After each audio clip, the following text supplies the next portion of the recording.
need some computer. Well, that's how everyone gets hacked. You're on the desktop and it's fucking done for. Oh, don't put your crypto on there. But if you just need some computer, I'm the king. And you also feel like awesome when you could just go buy like 4 Chromebooks for like $450. Yeah. So thanks for coming on Liquidated. Obviously want you to introduce yourself, but we're big fans of Sopo Poker. We're investors. You got a great crew of people, really cool people in the space, really good. I think on not only honest people, but people that are kind of trendsetters in the space that are involved in Sopo as well. But Jordan, go ahead and introduce yourself, and then obviously Ricky and I are here to hear your story. Yeah, absolutely. Thank you guys for having me and putting that trust out on me. I'm Jordan. I go by on Twitter with the 0x for ETH, and we can get back into the 0x days and why it started. But I go by that on Twitter. My name is actually Jordan. I am the founder of a DCA software company, which owns Poker Flops, which is a big page on TikTok and Instagram that Dylan runs, and it's a marketing side. And then I own Social Poker, Sopo, which will be the first sweepstake-based poker app approved by Apple and Google in the United States ever. I've been working on that since law school. And then Sopo Pro, which will be coming out on Abstract and shortly after on all Solana Seeker devices, which will be a non-US version and a little more crypto-focused. So that's like a short summary of who I am. And I'm happy to jump into anything here and be super transparent. Like I think it's going to be a super fun conversation. I know your guys' backgrounds a little bit. I think we've all been in crypto for a very long time to have some funny degen stories and the origins of how even the business intertwined with that. So that's my short little intro.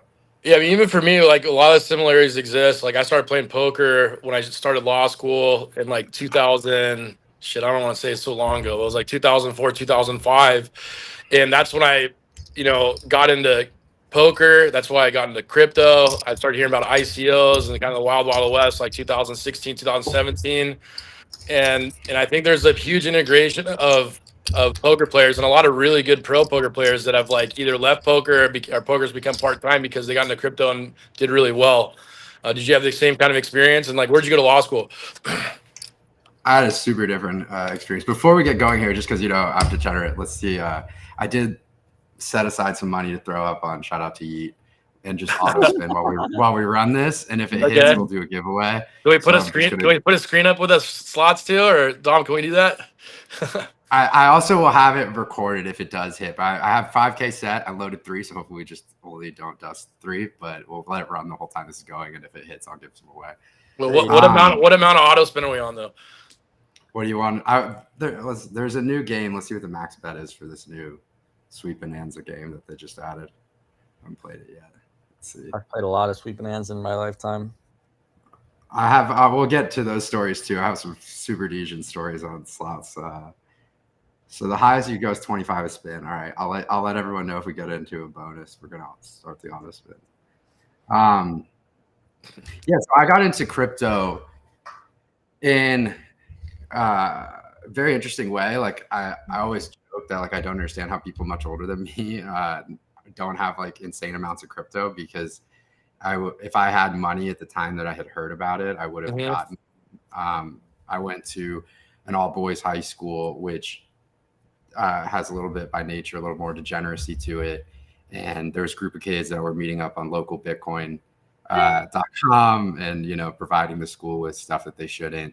And so I had like in high school an understanding of it, and I was a super internet culture fanatic, like early form internet. I think we could even talk about how the internet's drastically changed from more of like a consumerism approach now to back then it was much more exploratory.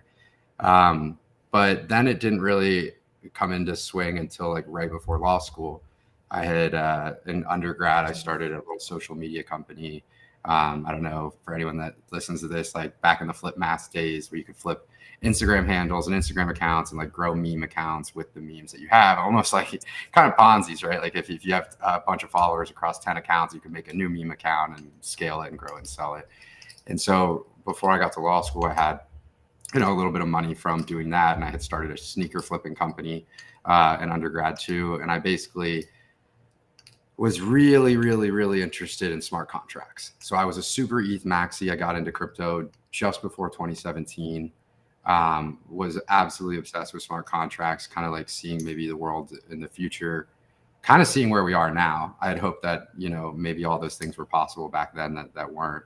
But that was my first love and obsession was ETH. I think NFTs were a really big part of it, but I was part of the ICO days. I could talk through like my wins there. But my first big win was ETH itself. I was buying ETH at $60, $80. 2017, holding it, huge believer. Got into Chainlink pretty early. I thought the Oracle problem was actually legitimate amidst those like ICO days. I degened around on worthless shit. Like I still have wallets that have Doge in it that I can't even find. I was in, I think one of the alts that I would buy back then. Interesting. Any of the privacy coins at all? Yes, the privacy coins. So I had Monero. I had what was the Chinese? I was like a Pivx Maxi. It got burned. I think it was like Neo or some shit. It wasn't even a blockchain. Ant shares became Neo. Yeah, and it was like a DAG, and it wasn't a blockchain. And then they had like Funfair as like the first like gambling on chain thing. And I played around with really like all those coins, but the only ones I really was super convicted in at the time was Ethereum and Chainlink. Again, that was probably my biggest win outside of ETH that cycle. And I remember at the time it was fascinating to me because it made me question the validity of Bitcoin.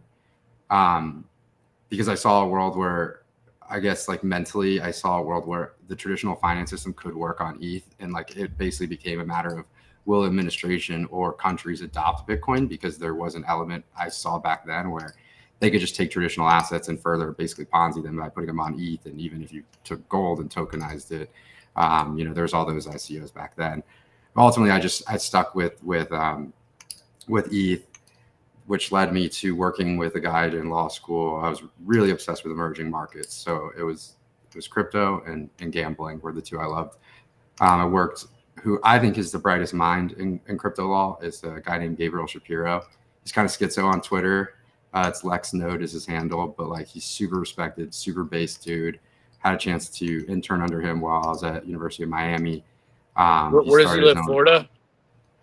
I'm actually not sure now. So he left big law in Silicon Valley, moved and started Zero Law when I was in law school. And there just wasn't enough precedent to open your own practice. Like for smart contracts, like there was just no users, and we had such a short bust in 2018. So then he started working on, I believe it's MetaLex right now. He's super active, but I don't know if he stayed in Miami or if he's moved. I haven't caught up with him in a couple of years, but just an awesome guy. Probably, the first time I met him, which was unlike lawyers, I go to drinks and he's like wearing all goth, like silver rings that clack on the table, like just a super cypherpunk. And to me, that was really cool. I was attracted to like the cypherpunk aesthetic, always being a nerd. And, I never, ever left crypto. It was always a means to an end, and including starting the companies and giving me that blessing to do so. But it was also really fun. Like every market cycle, I've had a ton of fun. I don't think I could ever, like people talk about like a number they hit and they would log off and leave. Like, I don't think I ever would. It's truly just something that brings out like a childlike wonder and fun to me. Whether it's shit posting during a bear or actually engaging in kind of new stuff. Like I was a big fan of NFTs. I still love NFTs. I was a big part of that cycle. Then I was really early this cycle into memes. We could talk about any part or any facet of that before we jump into the business, however you guys want. But I'm actually a little curious. Have you bag held NFTs? Like, do you have anything that you still hold, or you just kind of flipped them? It was like a hybrid. I still have like a substantial amount. I mean, one of my wallets is pretty public. It has like a little under 200K of NFTs in it. Still, like I've been a pretty big believer. There's NFT Fi, which allowed me to like not bag hold back in the day. I don't know how many people used it, but I actually learned about it from one of the dick butt whales. There's like a cool chat with the dick butts back in the day, but it allowed you to collateralize your NFTs. And since it was peer-to-peer with no, credit impact or anything, you basically in my opinion, it was always intelligent to lend out your NFTs because they acted as a stop loss. So effectively you didn't have to pay back your loans. So I would just actually default. I was like one of the number one wallets for borrowing size on NFT Fi back in 2020. I have bag health stuff. I've been there since CryptoKitties. I still have a Gen Zero CryptoKitties. I was minting the shit out of them, having tons of fun. Bone Lord had a ton of those. Yeah, it was fun. And then I had a 16-week project at UM that I got chosen for. It was like a really respected one called Law Without Walls, where you get like a major company and you have to build out something that they request based on a topic for 16 weeks. And you're paired with 2 international students and then like 8 mentors from the company. So mine was HSBC, and we had to build a syndicated loan platform on chain for them. And we ended up winning that contest. And it was a really cool process where we built an ETH syndicated loan platform for HSBC, won it. And that was so intense that I actually sadly like missed the punk run early. That was probably like my biggest L of like not being terminally online. But, I was still early for the Bored Ape ecosystem and getting the airdrop, which was, an incredible airdrop. I think I actually top sold ape around like $22, $23, which was awesome at the time for me. And then the rest, I actually never really, I would flip. I remember flipping Franks. That was like the craziest little. We love those. So fun. I literally like flipped a Frank in like an hour for like a used Honda Accord, and it was electric, and I loved that shit. And it was so fucking fun. We probably bought that, by the way. I still bought more. I actually bought like within the last year more of them. I was like, I think these things will eventually come back. They're just too funny. But at the time, I think there were a couple ETH. Now they're nothing. So I would flip things. I would hold things. It really completely depends. I'm a big fan of Gen art. So I still hold a lot of Terraforms. I still hold a Squiggle. I have a lot of like Batstu pieces and Punk 6529 pieces and some Xcopy stuff. I don't really see a world where Ethereum, if you believe it scales into like a global computer, that there's not a cultural element behind it. And that is outside of just PFP identification. That's like a true, cultural artifact. I think art is an awesome thing visually to display in nice places, and also a great way on chain to collateralize. I was fascinated with NFTs because of the ability to tap into the liquidity value. I mean, that it still exists. You see all the loans going on with Gandhi. Arcade was a big one there for a little while. And I think if you have $100,000 NFT and you can tap into 60% of its liquidity in these kind of markets, like you can find a 2x and basically get your NFT for free. And so that to me was fascinating and showed me like this, as it gets more and more financialized, has a future. And even right now, I think we're seeing some cool stuff in NFTs outside of what people are talking about, like Gotcha, like the Crypto Collect people. I don't know if you've seen what they're doing with Pokemon cards, but it's really cool. It's almost like a better way for the Pokemon card market to work. USDC, you spin it, it's on chain, it shows you what's in the vending machine, and then you can instantly sell it back to them if you don't like what you pulled. And if you want to take a card that you have physically, you can just mail it to them and they put it on chain and you can sell it or trade it. And anytime that you get a card, you can, within 2 to 3 business days, burn the NFT and it ships to you.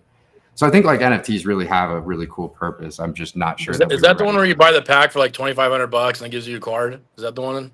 So like I've done it a lot. I have way too big of a. I started for like fun. I'm not a big Pokemon guy, and next thing I knew, my portfolio was way too much because I was having so much fun spinning.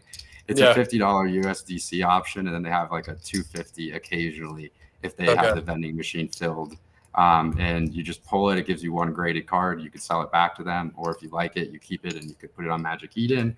You could trade it, or you can burn it, and they ship you the physical. So it's vaulted, and stuff like that is fascinating. I really think the technology is super cool. I think that's going to do really well. There's like a huge gambling element to it. I think me and Keyboard were doing something that was different. We're getting physical. We're ripping packs, like same as like it would rip an NFT, except we're getting physical cards that you get shipped to us or sell for like 90% of the value. And I think like we spent like, I don't know, 20 grand with the intention of only spending like $2,500 in like the first like 5 minutes. Yeah. I mean, obviously being with Keyboard makes things a lot worse for me, but yeah, it was expensive. But we got some cool cards. I got like a Curry signed auto, and like. Oh, there goes the phone. So it was good. Eric, that's what you get for being on your phone. Bad behavior, bad service. That's a similar story I had. Like, you guys hear me? Yeah, we can hear you. I would take shitcoin profits every single time I took some money off the table and then just chuck it into the little machine and see what I got. And next thing I know, I'm sitting at like a fucking $50,000 Pokemon portfolio that I have no idea what I'm doing with, honestly. And so I don't. It's definitely something that you can start collecting really quick, and that's the fun and joy of NFTs. I think is it does bring this like personal element to it, which is also good for traders psychologically. You know, that's what you're going against. So yeah, I'm a huge fan of NFTs, and I do think they're going to make a comeback and be very lasting, and still a big believer in certain ones and artists. We lost Eric. He needs to go get the Chromebook, man. He could probably I don't know what he's doing. Gainsey that just like would or is it Size Chad that would just go puff them or whatever. Eric, that was probably Gainsey. That's the Gainsey special. Dude, the market's evaporating. This is kind of frustrating. It's interesting. Everything is super interesting right now. It honestly caught me a little bit off guard. I tried to vault most of the things that I kind of believe in and just sit on my hands here for the most part and not like overtrade. And I think we should actually talk about, because I can get into when we get to Sopo and like how that was about, but more of like this cycle and like kind of what were your big wins and what were your big downswings. And I'm happy to share all mine, including gambling. And where you think the market's going and the thesis that you guys are kind of betting on. I'm super curious now. Ponzi, your shit is ripped. Like since we played poker in LA, your content game has stepped up. Everything's awesome. Like that's sick to see you. I've been on the fence about the content game. Like I got super excited about it about 2 months ago, and then all of a sudden I was like, I don't really want my entire life out there. I was like, I don't really like that. You know, and so we're not Zoomers. It's the Zoomers can get in front of a camera better than I can. Technically, I'm a millennial. Yeah, I don't know. I think you should stick with it, Ponzi. I think like you got the best life ever, and I think you could crush it. Honestly, I agree. I just don't really like having everything out there. But I see Maine complaining all the time, but I also see all the money he's making. It's like, dude, like I mean, keep it up. You know. Yeah. It's mailbox money. Might as well put the couple hours in. And, you know, have fun doing it, you know.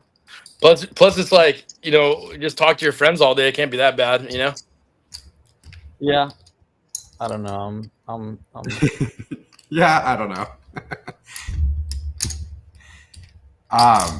So Eric, I'm curious because when I met you, and again, we can segue into anything that you guys want. Yeah. But you told me that you were basically just a Bitcoin maxi, and I know you've been here for multiple cycles. And I'm curious, like when CT is, you know, going wild and talking about things, like, are you interested? Is it zero fucks? I'm never touching anything outside of BTC. Like, do you have a narrative that you believe in? I FOMO sometimes. Like, I'll invest in like pre-sales that like Rob or Ponzi or these guys think they have great ideas in, and then we look at it 12 months later and usually we're fucked. But I hold Bitcoin half because like I realize that I'm not as smart as a lot of these other kids that are doing PvP all day, and I just like, as long as I keep my shit like in a multi-sig, and you know, it's pretty hard for me to get hacked or otherwise. Like I know eventually I'll probably beat 95% of these guys, and then the other 5% chance of me beating these other guys is very difficult because like they're all doing this all day, every day, don't leave the fucking house and like never leave the casino. And even no matter how rich they usually end up getting, they always end up becoming less rich than me over time or completely poor. That is the definition of the efficient market hypothesis, or the efficient market thesis, and Eric lives it to the best because he ends up outperforming all of us on a 5 year scale. By all means, all he does is buy Bitcoin and do nothing else, and now he's fucking, you know, a huge Bitcoin stack while everyone has lost half their stack trying to fucking gamble elsewhere. So, and there is a few exceptions. There's the rookies of the world that like are just touched by God, you know, and they should be, because the rookie's probably the best guy on earth I've ever met. He's the sweetest, best dude you could possibly ever want to win. So I'm good with that, you know. Yep. But I do see things that are like interesting sometimes. But like when you talk about ETH, like that narrative is going to come up too. When ETH starts hitting 6-7 grand again, they're going to say, oh, ETH's gonna flip Bitcoin and Bitcoin's done with. Like that narrative's going to happen again at some point, I think. But at the end of the day, like what has ETH done? Like every single company that's ever been built on ETH is a fucking scam. Like what is not a scam besides like a DEX or like a exchange or anything else like that's ever been put on ETH at all? Like I don't know. You know what I mean? I disagree, but go ahead. I think that's a very great question and good to ask. So I could talk about it from like a couple angles, one including the tech side. But I think it's interesting to view ETH ecosystem right now versus Sol ecosystem, and that's maybe not until right this moment, but it's always been a huge conversation of this cycle because of Sol's dominance. And I think at the end of the day, like we joke about these things being a casino, and it's not really a joke. But I think ETH is a different casino, and I think that is a kind of a shallow view of looking at it, right? Like in a casino, there's a lot more than just being a casino. There's a bunch of games. And which are you playing? And to me, Solana's edge this cycle has not been being a casino. It's been being the slot machines. And the slot machines at a casino, you run out of player liquidity very fast. A couple guys win huge, and eventually it's unsustainable because the money is just moving too quickly. Whereas like table games players tend to, go up and down and less swings or net even. And I think ETH has a better player base, a more liquid player base that's replenished and a little bit longer believers. I think ETH has also built a narrative for itself of being something that stands the test of time. And I think you can see that with NFTs. Like, I don't know. I think it's important to notice that we haven't really seen a Sol NFT run, which almost shows that the users of Solana don't really believe in the longevity. You would think by now, after Sol's dominance from $8 all the way up to 2 something, right, almost 300, that people would bring up the narratives that you saw with ordinals or with runes and early ETH. Like, this is the first thing. This is the first thing. This is the first artifact. No one seems to give a shit about Sol NFTs. So I think that the users of Sol, except for like, the select couple of people that have been bull posting it since nothing, it doesn't have as much of an ecosystem that cares to see it win, where ETH has a lot of cypherpunks behind it. And this doesn't necessarily disprove what you're saying, by the way. I'm just trying to like articulate how I view the ecosystem is the users are a bunch of cypherpunks who really wanted to create a cool system. I also think that like ETH is a necessity. So I think you're going to see the importance of oracles, right, on chain and these decentralized aspects. I think you're going to see the importance of secured networks that have stood a decade of time, right? That the chain is much more difficult to run into issues towards, and further decentralized and decentralized at a level that most people can participate in. Like, I think a Sol validator costs near like $1 million to run, where ETH you could have picked up 32 ETH almost this whole cycle for under 100K. So it is this decentralized element to it that's super valid. And as we move towards smart contracts, like actually self-executing, which was always the dream, it just, the infrastructure wasn't there. Like, it's really the same thing as a vending machine, right? Like a vending machine, you put in $1. If you put in $1, then you get a soda. It's an if then. It did it without any employee. I think that's going to make sense with insurance claims. I think it's going to make sense with certain legal contracts which shouldn't go into arbitration or litigation because the clauses were clear, the titles are kept on chain. I think that there's a lot that in the last maybe 6 months in this admin, whether you like it or not, has pushed crypto in a light that's better and adopted to on chain. And I think likely you're going to see that be ETH. I also think zero knowledge proof protocols are really important, and soulbound tokens for access points into apps. And it's something that we're doing with Sopo Pro. Because poker right now, there's the barrier to entry to being a bot if you want to play on Poker Bros or some of these other apps is, an Android device and a Gmail. There's no other really way. And people talk about this problem with poker, but they haven't really talked about how do you actually like fix getting rid of bots.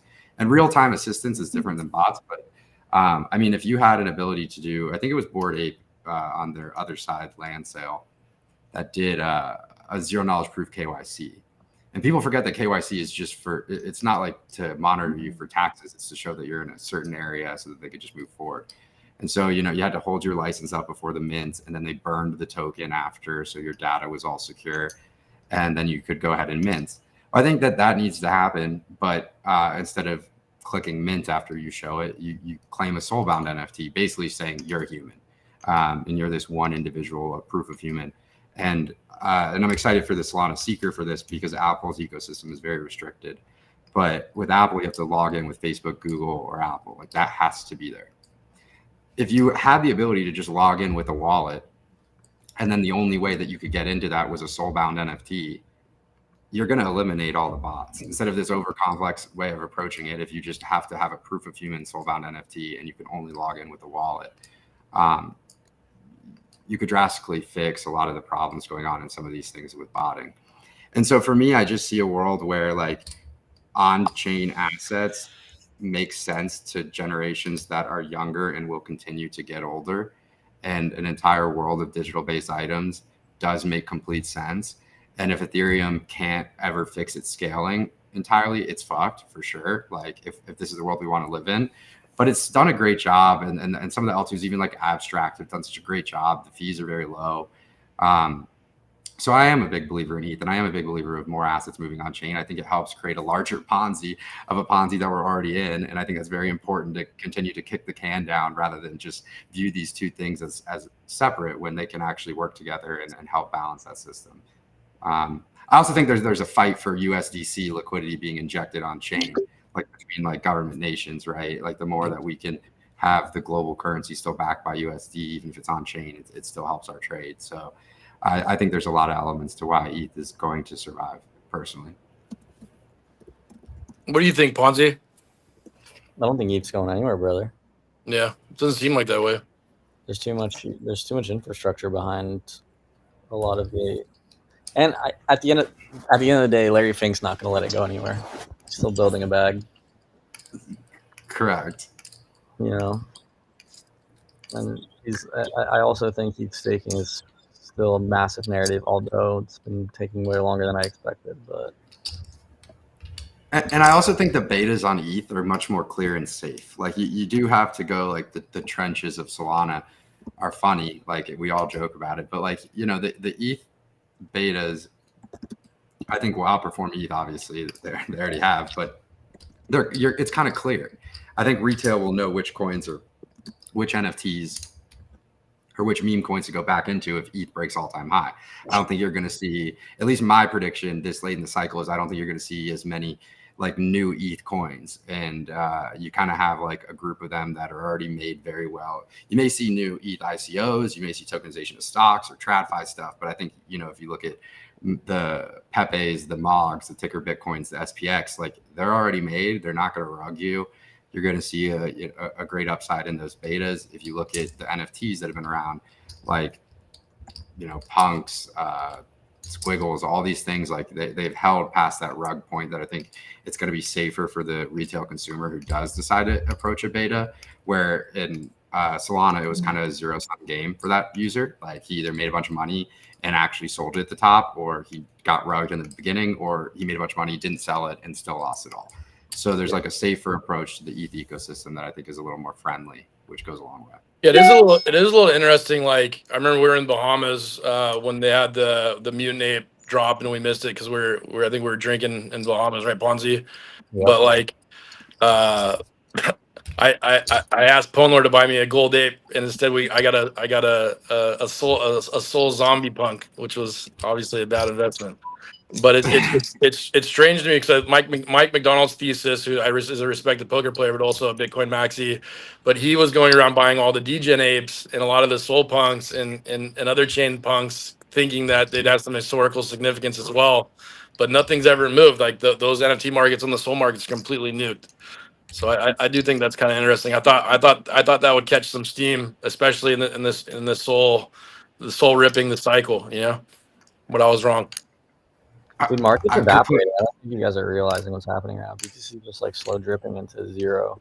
Yeah, it's kind of nuts. I just pulled some bids and moved them lower because this is weird, man. I moved all in the cash on my stock stuff right now. I think the market's going to go down for a bit. I don't ever move my Bitcoin, but that's where I'm at right now. I wish I would have sold my hype a week ago and just waited for it to drip, but yeah. I have a lot of these schizo thesis. Like I work close with Tier Capital. We have a Friday call and we got off, and he's actually bullish on macro. They are, and we should talk about it. But I'm curious because I don't want to stray too far, because I do have some like hilarious stories of how Sopo even started and how the money like got there. And I'm curious to know your guys' biggest win, as much as you'll say on an off-chain gambling or crypto. You know, but for me, I like I said, I got really, really, really lucky, and just to be interested in the tech of ETH. and was just buying because I believed in that. And that's actually what allowed me to start SOPA. Like I took zero funding. I was in law school. I didn't have any fucking money. But, you know, obviously I very quickly started to, with ETH's price rise, it was substantial. And then Chainlink, and I decided, hey, look, I'm going to take no funding and just rip it all into this. At the time, I thought that the online poker market really rewarded risk-taking over innovation. I think since Black Friday and when online poker was made illegal, everyone basically took their players, went and got a Malta or, you know, a Costa Rica or whatever license that they could, license another software, and just put a skin on it, right? And then use that as a brand, but they didn't actually build anything. And when I was in law school, VGW Holdings came out with Global Poker, which was the first sweepstake-based poker in the U.S. It was a desktop engine, kind of shitty, but it worked. You could play in Florida. You could put a debit or credit card down. And I think they did 10 mil their first year. And then by the time I graduated, it was like 172 million just on poker in the U.S., which was really, really, really, really interesting to me. And this was at a time where like everyone was saying in the gambling industry that our generation wasn't playing poker. And this just fundamentally wasn't true, because everyone was playing on PP Poker, Poker Bros, Poker 2, these apps that no one's actually directly depositing. You're using some Telegram agent, right? So it's not coming up through the data. The same way they said that our generation wasn't playing slots. Yeah, you could go probably like on Kick right now, and like the top category is during a work day, during work hours, is probably like 50,000 people viewing other people watch slots. So like our generation did play slots again. It's just through crypto and stuff that the metrics don't follow. And so I was super fascinated, super fascinated in that.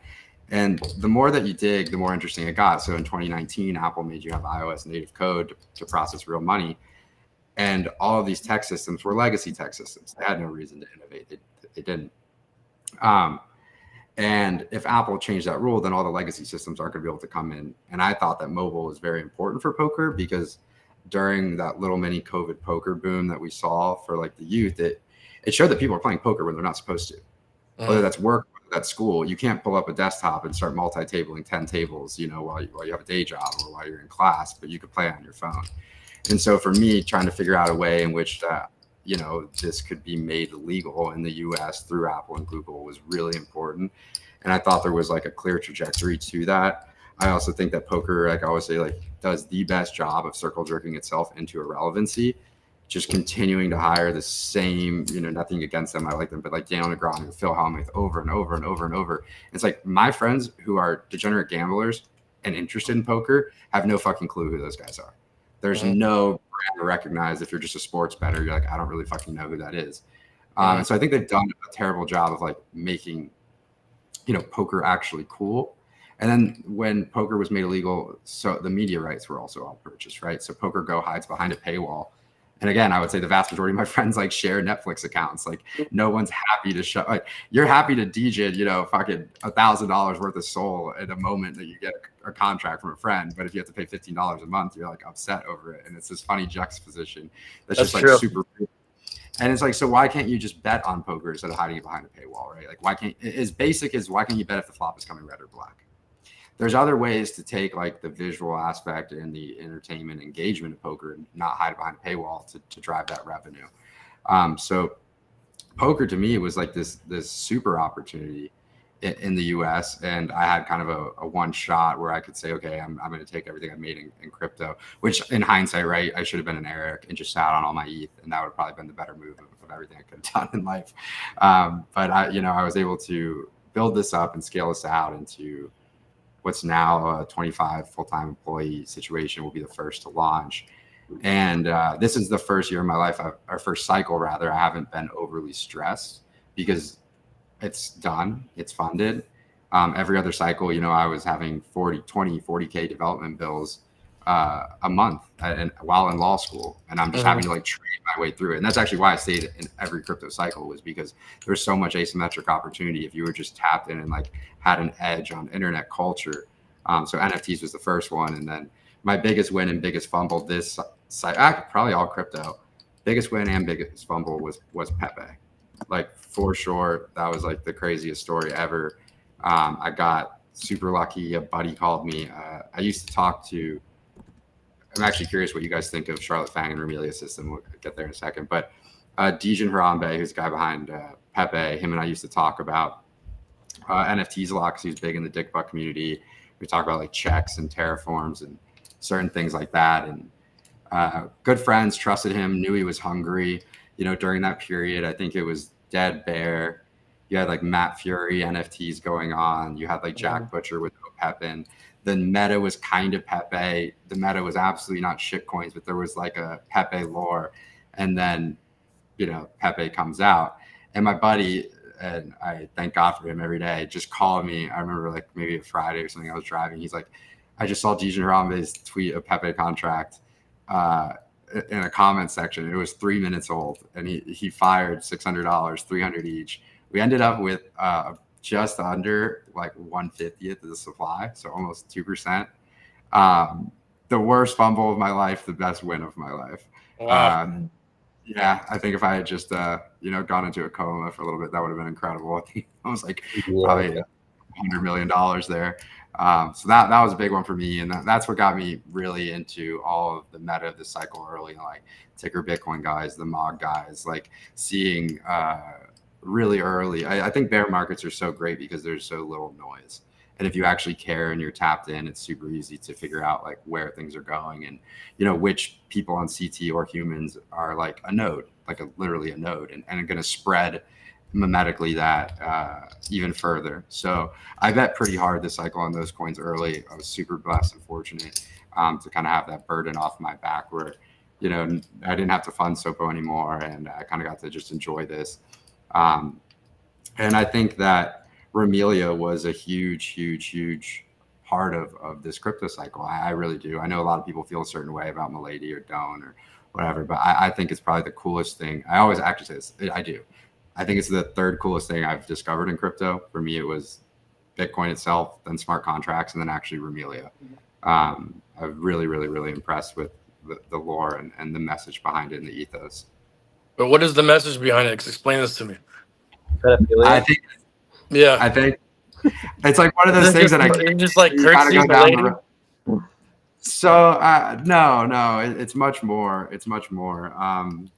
It's more of this like accelerationist view on tech, this pure free speech, but also with good intentions. It's very much like a organized chaos and like its own lore of itself.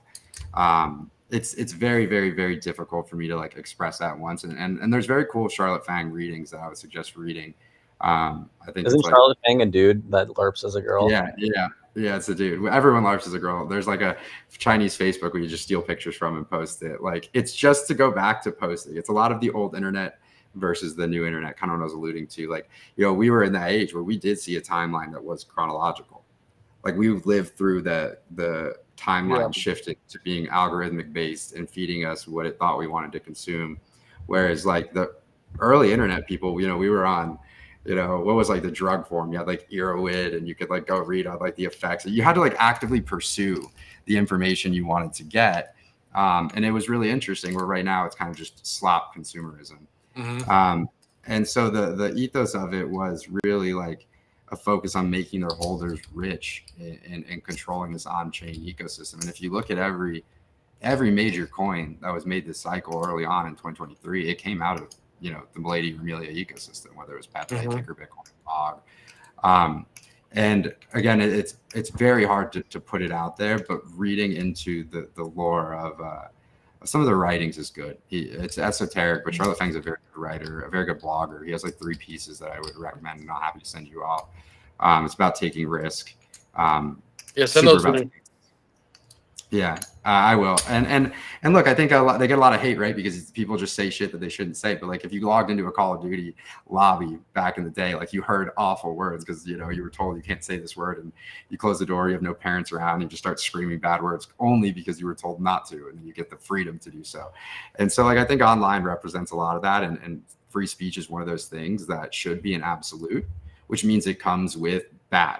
Like that's just nature. Like you can't, if you begin to try to control the bad, then you've broken that free speech element. And I think the answer to the bad is just more and more open discourse. Like discourse pretty much fixes everything.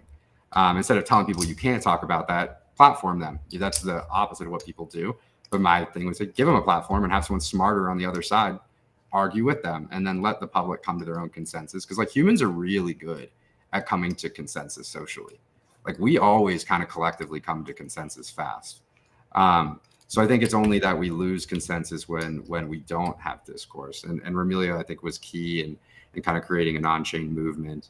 And yeah, I'll let you figure out the rest of your own, but it's definitely a great ecosystem.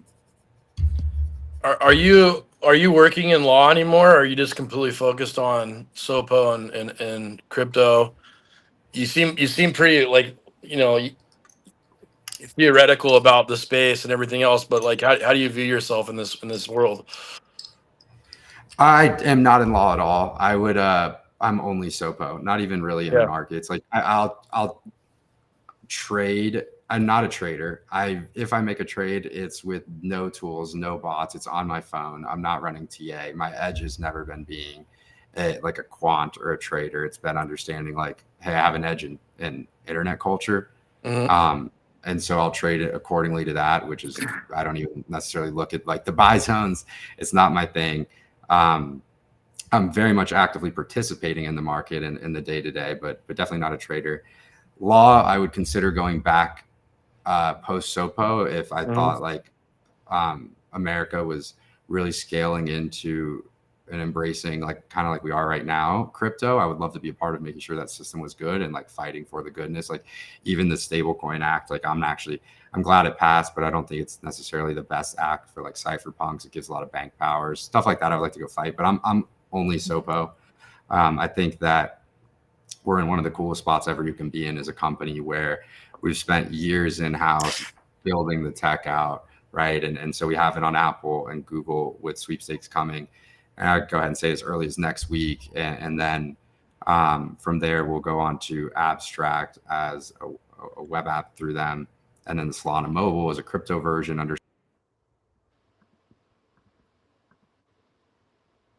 Hello? Hello? Can you hear me, Eric?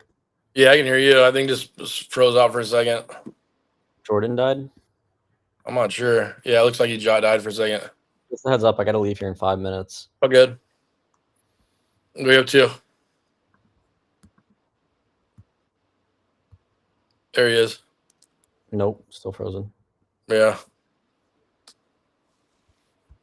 When are you bailing?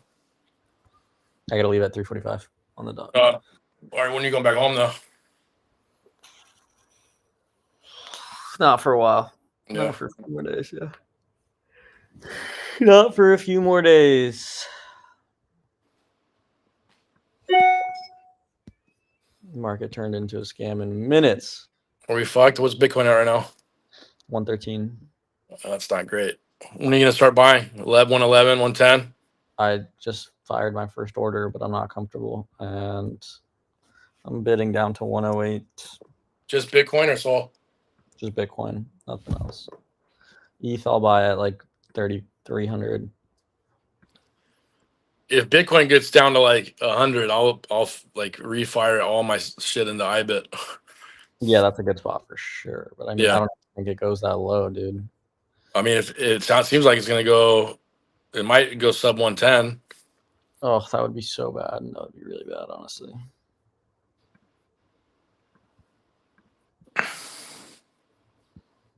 All right, I'm gonna start getting dressed. I gotta fucking get ready for this outing. All right, my brother. All right, love you, bro. I'll call you later. Look, I'll call you later.